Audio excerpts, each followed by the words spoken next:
Que bom que você chegou até aqui. Sinta-se uma pessoa abençoada. Você está assistindo a um capítulo de uma obra de Ellen Goldwhite. Aqui você encontra um vasto conteúdo desta extraordinária e abençoada escritora. Não deixe de conhecer. Diariamente às 8 horas, nós publicamos um novo capítulo. Por isso, não deixe de assinar o canal e ativar o sininho para ser notificado. Ajude a levar esta mensagem a outras pessoas. Compartilhe este vídeo em seus grupos de mensagem, deixe seu comentário e seu like. Gratidão. O desejado de todas as nações. Capítulo 68. No pátio. Este capítulo se baseia em João capítulo 12, versos 20 a 43. Ora, havia alguns gregos entre os que tinham subido a adorar no dia da festa. Estes, pois, dirigiram-se a Filipe, que era de Betsaida da Galileia, e rogaram-lhe, dizendo: Senhor, queríamos ver a Jesus. Filipe foi dizê-lo a André, e então André e Filipe o disseram a Jesus. Por esse tempo, a obra de Jesus apresentava o aspecto de pungente derrota. Ele saíra vitorioso da contenda com os sacerdotes e fariseus, mas era evidente que nunca seria recebido por eles como o Messias. Chegara a separação final. Para seus discípulos, o caso parecia desesperado.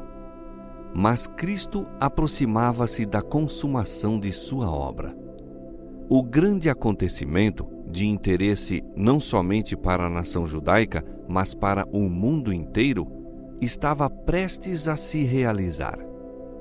Ao ouvir Cristo o ansioso pedido, queríamos ver a Jesus, ecoando o sequioso clamor do mundo, iluminou-se-lhe o semblante e disse: É chegada a hora em que o Filho do Homem há de ser glorificado. Na súplica dos gregos, viu ele um penhor dos resultados de seu grande sacrifício. Esses homens foram do Ocidente para encontrar o Salvador ao fim de sua vida, como os magos tinham vindo do Oriente ao começo. Ao tempo do nascimento de Cristo, os judeus estavam tão embebidos com as próprias ambições e planos que não sabiam de seu primeiro advento. Os magos de uma terra pagã foram à manjedoura com suas dádivas para adorar o Salvador. Assim, esses gregos, representando as nações, tribos e povos do mundo, foram ter com Jesus. Assim, o povo de todas as terras e de todos os séculos seria atraído pela cruz do Salvador. E assim, muitos virão do Oriente e do Ocidente e assentar-se-ão à mesa com Abraão, Isaque e Jacó no reino dos céus. Os gregos tinham ouvido falar da entrada triunfal de Cristo em Jerusalém. Alguns supuseram e propalaram que ele expulsara do templo os sacerdotes e principais e havia de tomar posse do trono de Davi, dominando como rei de Israel. Os gregos anelavam conhecer a verdade sobre a sua missão. Queríamos ver a Jesus, disseram eles. Seu desejo foi satisfeito. Ao receber a petição, achava-se Jesus naquela parte interna do templo da qual eram excluídos todos os que não fossem judeus, mas saiu ao pátio para receber os gregos e teve com eles uma entrevista em pessoa. Chegara a hora da glorificação de Cristo. Ele se achava à sombra da cruz e o pedido dos gregos mostrou-lhe que o sacrifício que estava para fazer traria muitos filhos e filhas a Deus. Sabia que os gregos o haviam de ver em breve numa posição que mal sonhavam agora. Vê-lo-iam colocado ao lado de Barrabás, ladrão e assassino, cuja liberdade seria preferida à do Filho de Deus. Ouviriam o povo, inspirado pelos sacerdotes e principais, fazer sua escolha. E à pergunta: que farei então de Jesus, chamado Cristo? A resposta dada: seja crucificado. Viu nesses estrangeiros as primícias de uma grande colheita quando a parede divisória entre judeus e gentios fosse derribada e todas as nações, línguas e povos ouvissem a mensagem de salvação. A antecipação desse fato, a consumação de suas esperanças, acham-se expressas nas palavras: é chegada a hora em que o Filho do Homem há de ser glorificado. O caminho pelo qual essa glorificação se havia de operar, porém, não estava nunca ausente do Espírito de Cristo. A reunião dos gentios devia seguir sua morte próxima. Unicamente por sua morte podia o mundo ser salvo. Como um grão de trigo, o Filho do Homem devia ser deitado no solo e morrer e ser enterrado fora das vistas, mas havia de viver outra vez. Cristo apresentou seu futuro ilustrando-o com coisas da natureza para que os discípulos compreendessem. O verdadeiro resultado de sua missão havia de ser atingido por sua morte. Na verdade vos digo que se o grão de trigo caindo na terra não morrer, fica ele só. Mas se morrer, dá muito fruto. Quando o grão de trigo cai no solo e morre, germina e dá fruto. Assim, a morte de Cristo daria em resultado frutos para o reino de Deus. Em harmonia com a lei do reino vegetal, a vida havia de ser o resultado de sua morte. Os que lavram o solo têm sempre diante de si essa ilustração. De ano para ano conserva o seu abastecimento de cereais, por assim dizer, atirando fora a melhor parte. Por algum tempo deve ela estar oculta na cova, sendo cuidada pelo Senhor. Então aparece a haste, depois a espiga e depois o grão na mesma. Mas esse desenvolvimento não pode ter lugar a menos que o grão seja enterrado fora das vistas, oculto e, segundo todas as aparências, perdido. A semente enterrada no solo produz fruto e esse é, por sua vez, plantado. Assim se multiplica a messe. Da mesma maneira, a morte de Cristo na cruz do Calvário produzirá fruto para a vida eterna. A contemplação desse sacrifício será a glória dos que, como fruto do mesmo, viverão através dos séculos eternos. O grão de trigo que conserva a própria vida não produz frutos, permanece sozinho.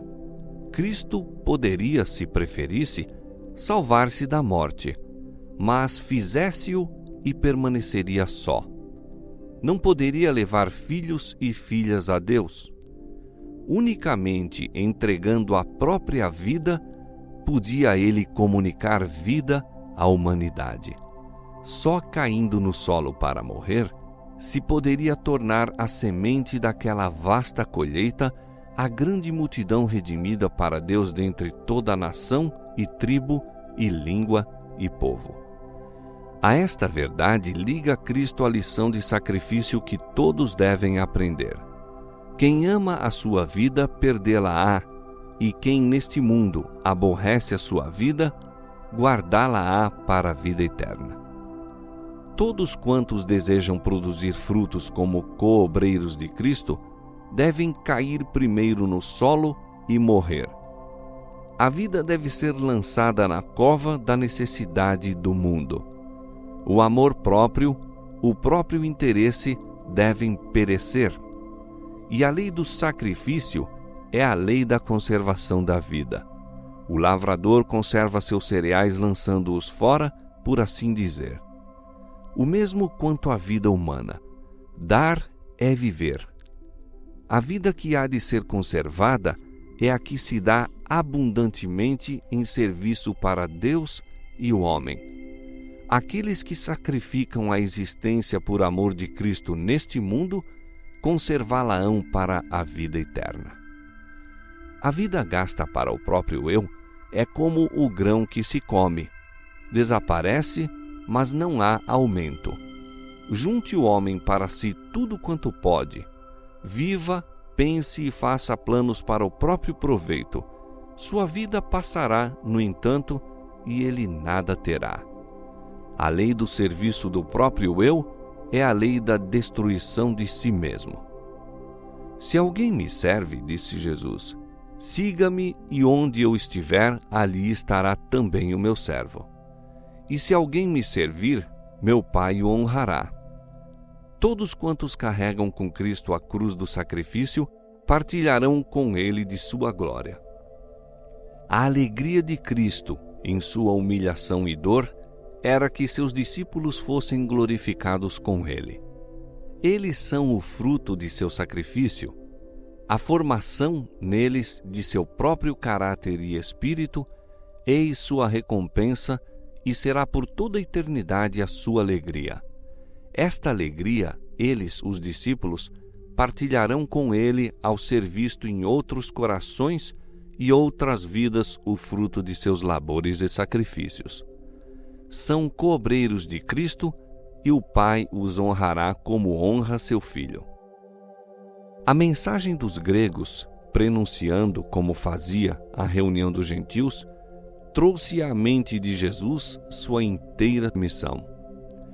A obra da redenção passou por diante dele desde o tempo em que no céu foi elaborado o plano até a morte tão próxima agora. Uma misteriosa nuvem pareceu envolver o Filho de Deus.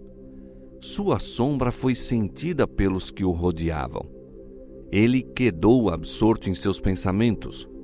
Rompeu por fim o silêncio com as dolorosas palavras: agora a minha alma está perturbada. E que direi eu? Pai, salva-me desta hora. Antecipadamente bebia Cristo o cálice da amargura. Sua humanidade recuava da hora do abandono, quando, segundo todas as aparências, seria desamparado pelo próprio Deus, quando todos o veriam castigado, ferido de Deus e aflito. Recuava de ser exposto publicamente, de ser tratado como o pior dos criminosos e da desonra e ignominiosa morte. Um pressentimento de seu conflito com os poderes das trevas, um sentimento do horrível fardo da transgressão humana e da ira do Pai por causa do pecado, fez com que o Espírito de Jesus desfalecesse, estampando-se-lhe no rosto o pavor da morte. Veio então a divina submissão à vontade do Pai. Mas, para isto vim a esta hora, disse: Pai, glorifica o teu nome. Unicamente mediante a morte de Cristo poderia ser vencido o reino de Satanás. Unicamente assim poderia ser o homem redimido e Deus glorificado. Jesus consentiu na agonia, aceitou o sacrifício. A majestade do céu consentiu em sofrer com o que levou sobre si o pecado. Pai, glorifica o teu nome, disse ele. Ao proferir Cristo estas palavras, veio da nuvem que lhe pairava sobre a cabeça a resposta: já o tenho glorificado e outra vez o glorificarei. Toda a vida de Cristo, da manjedoura ao tempo em que estas palavras foram proferidas, havia glorificado a Deus. E na provação que se avizinhava, seus sofrimentos divino-humanos haviam de, na verdade, glorificar o nome de seu Pai. Ao ser ouvida a voz, um clarão irrompeu da nuvem, circundando a Cristo, como se os braços do poder infinito se atirassem em torno dele, qual muralha de fogo. Com espanto e terror, contemplou o povo esta cena. Ninguém ousou falar. Lábios cerrados e respiração suspensa, quedaram todos olhos fixos em Jesus. Dado o testemunho do Pai, ergueu-se a nuvem, dispersando-se no céu. Por então cessara a comunhão visível entre o Pai e o Filho. Ora, a multidão que ali estava e que a tinha ouvido dizia que havia sido um trovão. Outros diziam: um anjo lhe falou. Mas os indagadores gregos viram a nuvem, ouviram a voz, compreenderam-lhe o sentido e discerniram na verdade a Cristo.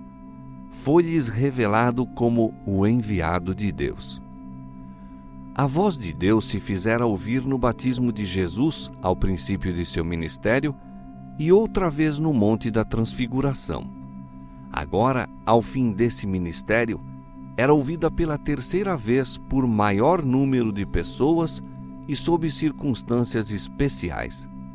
Jesus acabara de proferir as mais solenes verdades a respeito da condição dos judeus. Fizera seu último apelo e pronunciara-lhes a condenação. Então pôs Deus o selo na missão de seu Filho. Reconheceu aquele a quem Israel rejeitara. Não veio esta voz por amor de mim, disse Jesus, mas por amor de vós. Era a prova suprema de sua messianidade, o sinal da parte do Pai de que Jesus falara a verdade e era o Filho de Deus. Agora é o juiz deste mundo, continuou Cristo. Agora será expulso o príncipe deste mundo. E eu, quando for levantado da terra, todos atrairei a mim. E dizia isto significando de que morte havia de morrer. Esta é a crise do mundo. Se me torno a propiciação pelos pecados dos homens, o mundo será iluminado. O domínio de Satanás sobre as almas dos homens será despedaçado. A desfigurada imagem de Deus será restaurada na humanidade e uma família de crentes santos herdará afinal o lar celestial. Este é o resultado da morte de Cristo. O Salvador perde-se na contemplação da cena de triunfo ante ele evocada. A cruz, a cruel e ignominiosa cruz, com todos os horrores que a cercam, ele a vê resplendente de glória. Mas a obra da redenção humana não resume tudo quanto é realizado pela cruz. O amor de Deus manifesta-se ao universo. São refutadas as acusações que Satanás fez contra Deus. O príncipe deste mundo é expulso. É para sempre removida a mancha que ele atirou sobre o céu.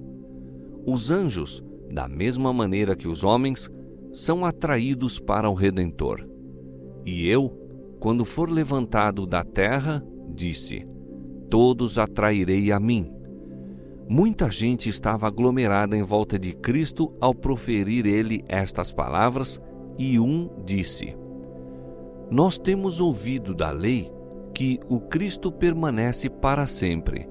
E como dizes tu que convém que o Filho do Homem seja levantado? Quem é esse Filho do Homem? Disse-lhe, pois, Jesus, a luz ainda está convosco por um pouco de tempo. Andai enquanto tendes luz, para que as trevas vos não apanhem. Pois quem anda nas trevas não sabe para onde vai. Enquanto tendes luz, crede na luz, para que sejais filhos da luz. E ainda que tinha feito tantos sinais diante deles, não criam nele. Eles perguntaram uma vez ao Salvador, que sinal, pois, fazes tu, para que o vejamos e creiamos em ti? Inúmeros sinais haviam sido dados, mas eles fecharam os olhos e endureceram o coração. Agora que o próprio Pai falara, e não podiam mais pedir sinais, recusaram ainda crer. Apesar de tudo, até muitos dos principais creram nele, mas não o confessaram por causa dos fariseus, para não serem expulsos da sinagoga. Amavam mais o louvor dos homens do que a aprovação de Deus. Para se livrarem de censura e vergonha, negaram a Cristo e rejeitaram a oferta da vida eterna. E quantos, através de todos os séculos, têm feito assim? A estes se aplicam todas as palavras de advertência dadas por Cristo. Quem ama a sua vida, perdê-la-á. Quem me rejeitar a mim, disse Jesus, e não receber as minhas palavras, já tem quem o julgue. A palavra que tenho pregado, essa o há de julgar no último dia. Ai dos que não conheceram o tempo de sua visitação. Lenta e dolorosamente deixou Cristo para sempre os limites do templo.